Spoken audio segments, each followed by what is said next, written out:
आज वट पूर्णिमा है। आज सुहागिन औरतें व्रत रखती हैं और अपने सुहाग की लंबी उम्र के लिए प्रार्थना करती हैं। वह भगवान से प्रार्थना करती हैं कि अगले जन्म में भी उन्हें वही पति मिले। महाराष्ट्र में वट पूर्णिमा सभी सुहागिनों के लिए एक महत्वपूर्ण पर्व है। मेरा नाम वैशाली है। मैं रजाईबाड़ी गांव में रहती हूँ, जो पुणे शहर के पास है। आप सोच रहे होंगे कि मैं यहाँ क्या कर रही हूँ। आखिर पति के बारे में सोचने के लिए तो मेरी उम्र काफ़ी छोटी है। फिर शादी की बात तो दूर की रही, पर हकीकत यह है कि मैं इस पेड़ से धागा बांध रही हूँ, क्योंकि कुछ दिनों में मेरी शादी एक अजनबी आदमी से होने जा रही है। मैं 13 साल की हूँ और हमारे समाज में इस उम्र में लड़की की शादी करना एक आम बात है। यह कल की बात लगती है, जब मैं बेफिक्र होकर घूमती थी। हाँ, मुझे घर के कामकाज में हाथ बटाना पड़ता था, पर वो तो सभी करते हैं। मैं बिल्कुल बेफिक्र थी, मुझे किसी से कोई शिकायत नहीं थी। फिर मुझे एक दिन बताया गया कि मेरी शादी तय कर दी गई है। मेरे माता पिता ने एक अच्छा सा लड़का देखकर सब तय कर दिया था। चला आपण इथं बसू। जब मैंने अपनी शादी की बात अपनी सहेली को बताई तो उसे हैरानी भी हुई और मेरे लिए चिंता भी। उसने मुझसे पूछा, क्या तुम शादी के लिए तैयार हो? मैंने उससे कहा कि शादी की सारी तैयारी हो गई है, यहाँ तक कि दहेज का भी इंतजाम हो गया है। पर उसने अपना सवाल फिर से पूछा, क्या तुम शादी के लिए तैयार हो? मुझे कुछ समझ में नहीं आया।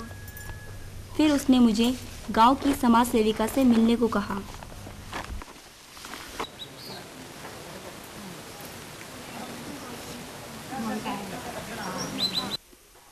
त्यासाठी लवकर लग्न करू नये। मुलगी 18 वयाची झाल्यानंतरच लग्न करावे। मुलीचं वय 18 वय पाहिजे आणि मुलाचं वय 25 वर्ष, तेव्हाच लग्नाला उभं राहावं। लवकर लग्न करणं योग्य नाही। माझं लग्न ठरलंय आणि माझ्या मैत्रिणी म्हणतात की तुझी सगळी तयारी झालेली नाहीये आणि आई म्हणते की झालेली आहे, तर तुम्ही याच्यावर काय सांगू शकाल? तर तुझ्या मैत्रिणी सांगतात की तुझी तयारी झालेली नाही आहे, आई बोलते की तुझी तयारी झालेली आहे। ज्या मैत्रिणी सांगतात तेच बरोबर आहे, कारण 13 वर्षात लग्न करणं हे त्या मुलीच्या शरीराची काही तयारी झालेलीच नसते। आता माझंच उदाहरण घे, माझं सुद्धा मी शाळेमध्ये 4थीला असताना माझं लग्न झालेलं आहे आणि 4थीला असताना माझं लग्न झाल्याच्या नंतर म्हणजे मला लग्न काय हे सुद्धा माहिती नव्हतं, पण आपल्याला एक नवरा मिळायचा आहे आणि माझं लग्न व्हायचं म्हणजे हे कुठल्या प्रकारात व्हायचं, कसं व्हायचं हे काय म्हणजे मला काय सांगता म्हणजे समजतच नव्हतं त्यावेळेस।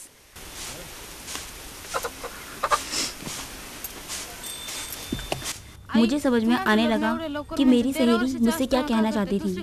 मैं सिर्फ 13 साल की थी। क्या मेरा शरीर दाम्पत्य जीवन के लिए तैयार था? शादी का विचार ही मुझ में डर पैदा कर रहा था। मैंने अपनी भावनाएं अपनी माँ के साथ बांटी। लग्न ठरलंय। माँ से बात करने से कुछ हल नहीं निकला। वह मेरा डर समझ रही थी, पर वह विवश थी। आखिर सदियों से चली आ रही प्रथा को वह अकेले कैसे बदल सकती थी?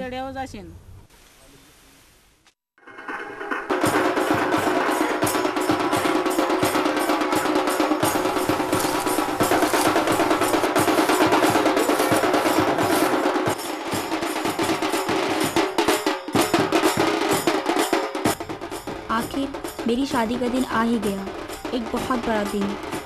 एक दिन जब एक लड़की की ज़िंदगी की एक नई शुरुआत होती है।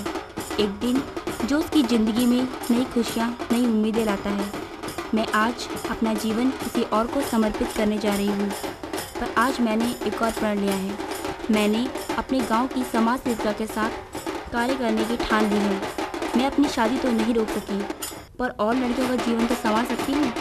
मुझे पूरा विश्वास है कि अगर हम सब साथ में प्रयास करें तो बाल विवाह जैसी प्रथा को हम वहीं भेज सकते हैं जहाँ से वह शुरू हुई थी, अतीत में।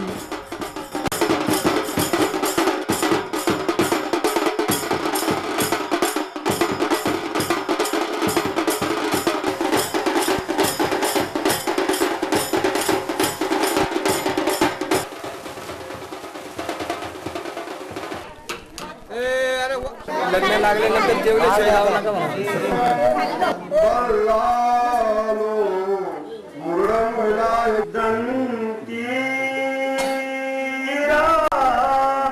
शरयू महेंद्र तनया